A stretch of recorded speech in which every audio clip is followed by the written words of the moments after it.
Assalamualaikum warahmatullahi wabarakatuh. Jumpa lagi dengan saya di channel RDM Lele Tumbuh Farm. Dalam video kali ini saya ingin membahas mengenai tentang 8 jenis kesalahan yang sering dialami oleh teman-teman pemula ya. Untuk teman-teman yang baru belajar dalam budidaya ikan lele, usahakan jangan sampai melakukan kesalahan yang saya sebutkan ini ya. Apa saja yang saya tulis dalam ringkasan buku ini?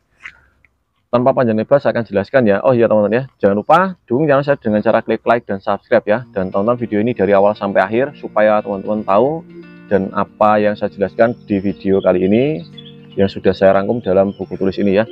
Oke, yang pertama adalah mengenai tentang kolam ya.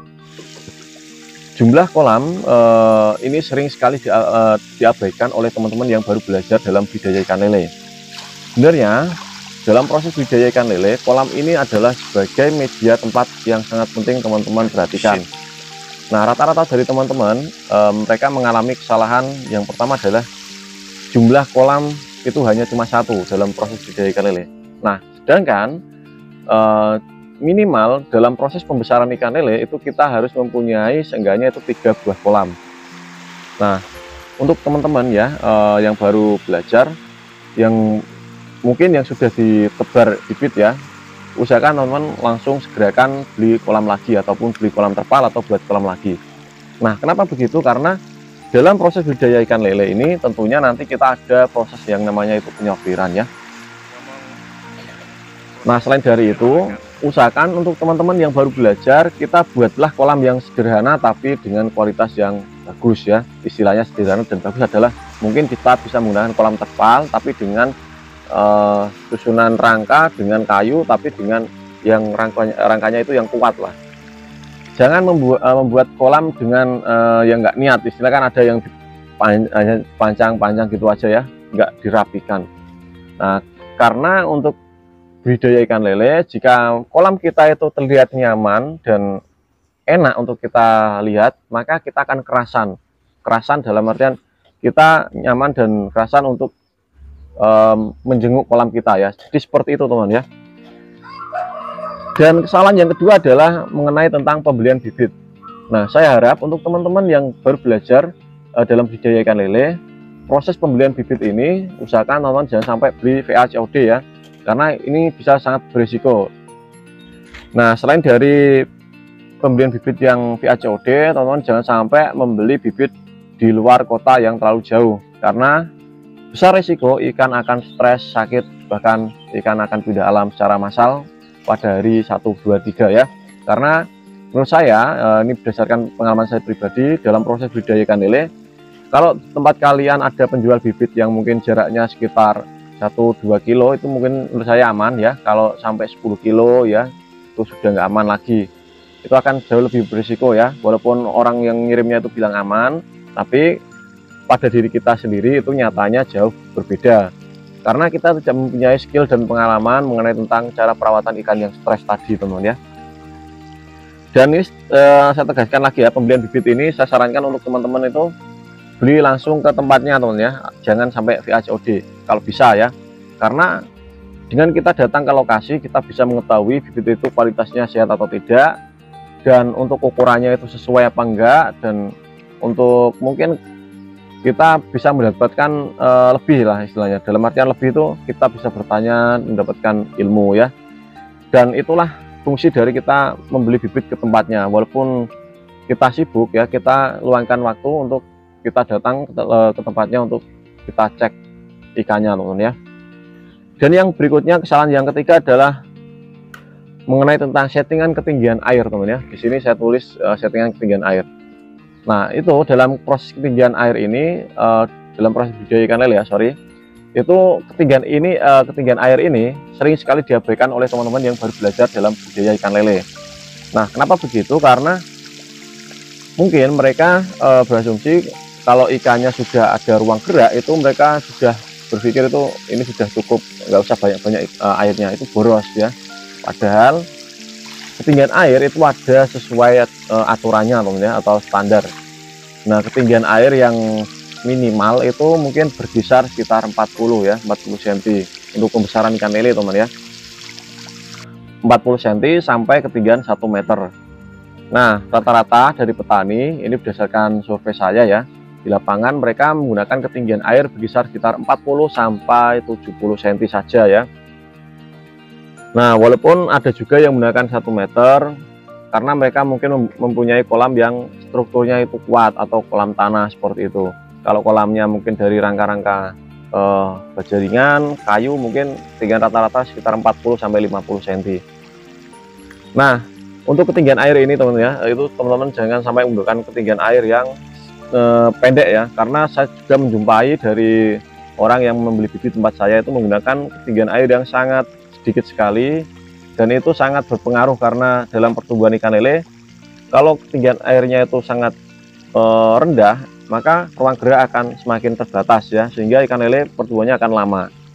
Dan juga untuk suhu airnya pun akan cepat berubah ya, karena merubah suhu air dengan jumlah yang sedikit itu akan jauh lebih cepat, apalagi tempatnya outdoor ya. Kalau panas langsung set ya, itu ikan bisa mati secara massal. Kalau dingin, wah ikan bisa kena jamuran ya. Nah, yang berikutnya adalah kesalahan yang kelima ya, tidak melakukan proses penyortiran. Nah, ini sering sekali juga dialami oleh teman-teman yang baru belajar dalam proses budidaya ikan lele, karena dalam nyatanya saya melihat di lapangan rata-rata dari teman-teman yang baru belajar itu malas yang namanya melakukan proses penyortiran. Mereka hanya mengganti air ya. Dan dalam proses penyortiran ini kita lakukan kalau bisa itu seminggu sekali atau 10 hari sekali ya. Kenapa ini wajib kita lakukan? Karena ketika kita tidak melakukan proses penyortiran itu bisa mengakibatkan yang pertama ikan habis ya, atau kanibal. Yang kedua, otomatis ketika kita tidak melakukan proses penyortiran, otomatis kan kolamnya jadi satu ya, tingkat kepadatan sangat tinggi sehingga ikan akan menggantung, pada akhirnya sakit dan mati ya. Seperti itu teman ya. Jadi penyortiran ini adalah hal yang penting teman-teman lakukan seminggu sekali atau 10 hari sekali. Nah, yang kelima adalah proses pemberian pakan. Kesalahan yang keenam ya, yang keenam. Yang keenam ini teman-teman sering sekali juga teman-teman abaikan dalam proses pemberian pakan, walaupun terlihat sederhana dan mudah ya, tapi nyatanya dari teman-teman mereka mengabaikan dalam pemberian pakan ini. Rata-rata yang saya lihat pada nyatanya untuk teman-teman yang baru belajar, mereka memberikan pakan itu sehari 1 kali, bahkan ada yang dua hari sekali, ada juga yang sehari itu 10 kali ada ya. Jadi nggak teratur teman-teman ya. Kalau kita memberikan pakan ikan lele terlalu sering, itu bisa mengakibatkan ikan terkena jamur karena endapan pakan yang tidak dimakan oleh ikan lele. Kalau kita memberikan pakan ikan lele terlalu jarang, itu bisa mengakibatkan ikan kering ya, ataupun kurus ya. Jadi ikan nggak mau tumbuh besar, bahkan bisa mengakibatkan ikan sakit ya. Nah, dalam pemberian pakan ini selain dari kita memberikan pakan yang teratur, itu ada ukurannya ya, teratur dan terukur. Jadi jumlahnya itu sesuai, mungkin sekali makan itu 1 genggam gini ya, itu 1 genggam. Lalu seminggu kemudian pasti akan jauh bertambah, bukan segenggam terus enggak ya. Jadi setiap harinya itu ada peningkatan pakan yang harus kita tambahkan. Selain dari jumlah takaran yang sesuai, jenis-jenis merek pakan itu mempengaruhi dari pertumbuhan ikan lele. Teman-teman harus mengetahui pakan yang teman-teman kasih pada ikan lele. Untuk ikan lele yang baru tebar, itu teman-teman kasihlah pakan merek PF ya. Jenis merek PF ini biasanya ada PF 500, 800, dan PF 1000. Nah, untuk tahapan awal ini biasanya rata-rata petani memberikan pakan PF 1000. Nah, setelah PF 1000 ini habis 1 karung ya, teman-teman belilah pakan dengan merek Profit ya, Profit ataupun jenis pakan yang lain, pokoknya yang min 1 atau min 2 ya. Itu untuk usia 1 bulan, itu teman min 1 ya, untuk 1 bulan, dan untuk 2 bulan kita menggunakan min 2. Seperti itu teman ya. Sebenarnya dalam budidaya ikan lele ini mudah sekali, tapi ketika kita sudah lalai atau sudah malas ya, itu bisa berdampak dan resikonya sangat besar sekali yang harus kita tanggung. Karena dengan modal yang besar ini, jika kita lalai dalam salah satu hal saja, itu kita bisa gagal dalam proses panen ya, atau istilahnya itu rugi ya. Nah, dari segi pemberian pakan yang saya sampaikan tadi, ada juga dari teman-teman yang memberikan pakan yang tidak sesuai. ini sering sekali saya sampaikan kepada teman-teman yang baru belajar ya, atau orang yang beli bibit tempat saya. Mereka membeli bibit, tapi ketika dirawat itu dikasih makan sisa nasi ya, sisa nasi. Bahkan yang tidak lazim itu dikasih daun-daunan ya, mungkin daun pisang, daun-daunan apalah pokoknya, dan pepaya, jadi seperti itu. Sebenarnya memang untuk ikan lele ini dia itu pemakan segala teman-teman ya, tapi bukan berarti pemakan segala. Dari mulai ikan kecil itu dikasih pakan sayur-sayuran itu enggak akan doyan ya. Walaupun dia doyan itu karena mungkin sedikit aja dia makan, dan itu tidak menambah berat badan dia karena itu hanya ada serat saja, proteinnya enggak ada. Maka dari itu teman-teman, ketika memberikan pakan alternatif itu yang sewajarnya saja, jangan nasi, jangan ya, nasi sisa jangan, untuk sayur-sayuran pun jangan ya. Untuk pakan alternatif yang saya sarankan adalah jenis pakan seafood atau keong ya. Yang kedua adalah mungkin katak ataupun jangkrik ataupun jenis pakan ikan-ikan kali ya, itu bisa. Pokoknya yang proteinnya tinggi ataupun sisa-sisa limbah ayam usus seperti misalnya ya, itu bisa, yang bersifat daging ya. Nah, untuk saya rasa pemberian pakan ini teman-teman sudah paham ya. Dan untuk yang berikutnya adalah pemberian untuk pemberian pakan tambahan seperti tadi ya, sudah dijelaskan. Dan yang ke-8 adalah penjualan yang tidak sesuai. Nah, yang terakhir ini sangat penting sekali teman-teman ketahui, karena dalam proses budidaya ikan lele ini, untuk proses penjualan ini yang menentukan teman-teman akan rugi ataupun untung ya. Karena dari teman-teman kebanyakan dari teman-teman itu sudah berhasil dalam budidaya ikan lele dan sudah memberikan yang terbaik. Untuk jumlah panennya itu sebenarnya kalau ditimbang itu masuk ya. Pada akhirnya kalau teman-teman jual yang tidak tempatnya itu akan rugi. Kenapa begitu? Karena ini sering sekali sudah saya sampaikan kepada orang yang beli di tempat saya ya.